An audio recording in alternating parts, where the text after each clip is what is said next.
Assalamualaikum warahmatullahi wabarakatuh.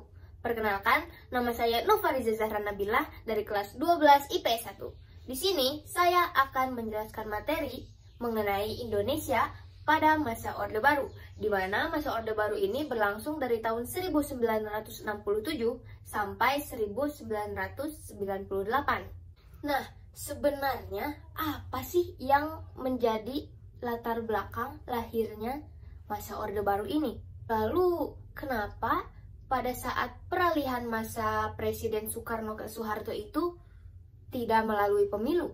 Lalu peristiwa apa saja yang menyebabkan lahirnya masa Orde Baru ini? Peristiwa-peristiwa yang menyebabkan masa Orde Baru ini lahir yaitu yang pertama peristiwa G30 September yang terjadi pada tanggal 30 September tahun 1965. Apa sih yang melatar belakangi peristiwa G30 September ini? Yang pertama, ketidakstabilan politik pada masa demokrasi terpimpin, di mana kebijakan-kebijakan pada saat kepemimpinan Presiden Soekarno ini telah membawa Indonesia jadi lebih condong ke blok timur, yaitu politik luar negeri, Jakarta, Peking, Pyongyang. Nasakom ini membuat kedudukan PKI semakin kuat. Adanya konflik dengan TNI Angkatan Darat yang anti PKI. Peristiwa G30 September ini menyebabkan 7 orang TNI Angkatan Darat dibunuh lalu dimasukkan ke lubang buaya yang terletak di daerah Jakarta. Nah, 7 orang ini kita sebut sebagai pahlawan revolusi. Lalu diabadikan di sebuah monumen yang terletak di Lubang Buaya, Jakarta. Peristiwa G30 September ini menjadikan kondisi politik sangat tidak stabil. Lalu ini juga menurunkan kepercayaan masyarakat terhadap pemerintah. Nah, selain krisis politik, Indonesia juga mengalami krisis ekonomi sebelum masa Orde Baru, di mana tingkat inflasinya sampai 600%. Lalu harga barang dan kebutuhan juga menjadi melonjak tinggi yang mengakibatkan masyarakat tidak bisa membeli barang tersebut. Selain itu, ketersediaan bahan pokok juga menjadi langka. Lalu mereka pada saat itu mengalami kelaparan dan kemiskinan.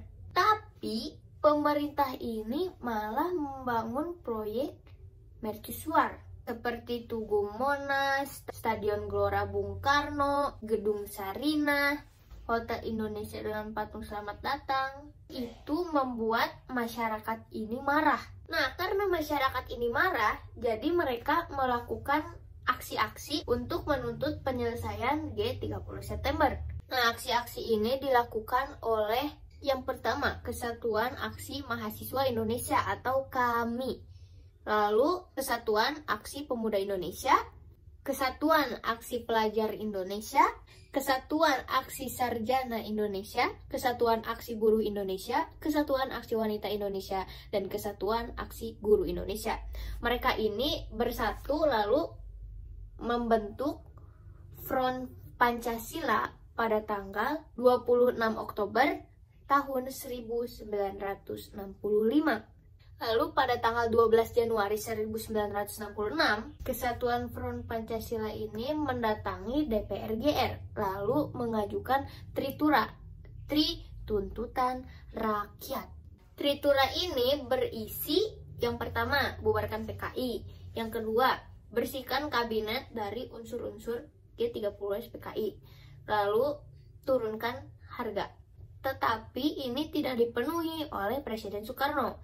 Nah, sebagai gantinya, dia merubah kabinet Dwikora menjadi kabinet 100 menteri. Tapi di kabinet yang baru ini, tokohnya itu masih ada yang terlibat di G30 SPKI.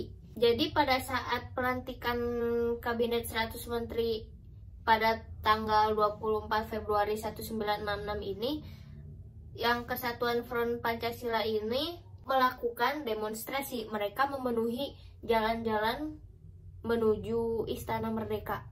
mereka ini kan melakukan aksi demonstrasi ini untuk dipenuhinya Tritura, tapi dihadang oleh pasukan Cakrabirawa. Anggota Cakrabirawa ini ada TNI Angkatan Darat, Angkatan Laut, Angkatan Udara, ada juga Polri. Demonstran dan pasukan Cakrabirawa ini bentrok, sehingga mengakibatkan seseorang yang bernama Arif Rahman Hakim itu gugur. Siapa Arif Rahman Hakim? Arif Rahman Hakim adalah seorang mahasiswa Universitas Indonesia. Tapi Presiden Soekarno malah membubarkan KAMI, Kesatuan Aksi Mahasiswa Indonesia. Nah, karena Presiden Soekarno ini membubarkan KAMI, si masyarakat ini kepercayaan terhadap presidennya itu semakin menurun. Dan ini juga malah memperparah krisis politik yang terjadi. Untuk mengatasi ini, pada tanggal 11 Maret 1966, Presiden Soekarno ini mengadakan sidang kabinet. Sidang ini diboikot oleh demonstran karena mereka masih menuntut pembubaran PKI. Pada saat itu kan Presiden Soekarno ini sedang berpidato. Pidatonya ini baru sedikit yang disampaikan, tetapi tiba-tiba ada yang memberitahu bahwa katanya di luar istana ada pasukan tanpa tanda pengenal. Siapa yang memberitahu presiden? Yaitu Brigjen Sabur. Nah, karena keadaannya udah gak aman, jadi Presiden Soekarno ini meninggalkan sidang. Presiden Soekarno langsung menuju helikopter bersama Dr. Subandrio dan Dr. Khairul Saleh. Soekarno kan udah naik helikopter, jadi sidangnya ditutup oleh Wakil Perdana Menteri, yaitu Dr. J. Leimena. Dia juga nyusul ke Bogor, tapi menggunakan mobil. Lalu 3 orang petinggi TNI Angkatan Darat ini juga menyusul ke Bogor. Jadi Soekarno pertama sama 2 orang, lalu disusul sama Dr. J. Leimena, nyusul juga ke Bogor, lalu disusul lagi oleh petinggi TNI Angkatan Darat. Sebelum berangkat mereka izin dulu ke Soeharto. Ya udah, diizinkanlah oleh Soeharto. Basuki Rahmat bertanya kepada Soeharto, ada tidak pesan yang ingin disampaikan? Soeharto menjawab, sampaikan saja, saya tetap pada kesanggupan saya. Beliau akan mengerti.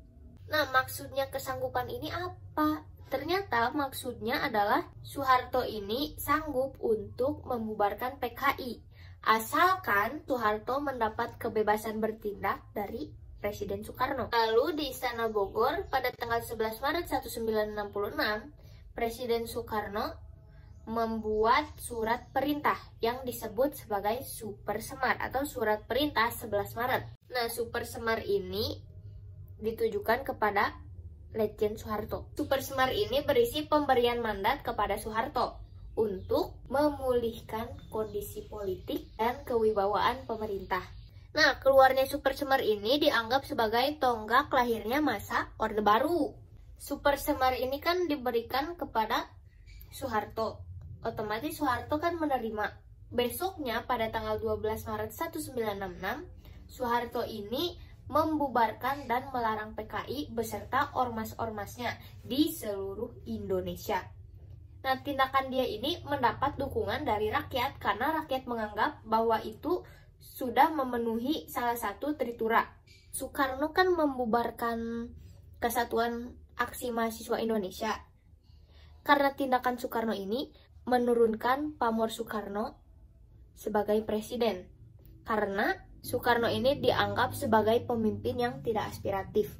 Jadi pamor presidennya Soekarno turun, lalu karena Super Semar ini Soeharto jadi naik namanya, jadi populer. Dan ini mengakibatkan munculnya dualisme kepemimpinan. Lalu pada tanggal 22 Juni 1966, Presiden Soekarno ini berpidato. Pidatonya pidato Nawaksara. Apa pidato Nawaksara ini?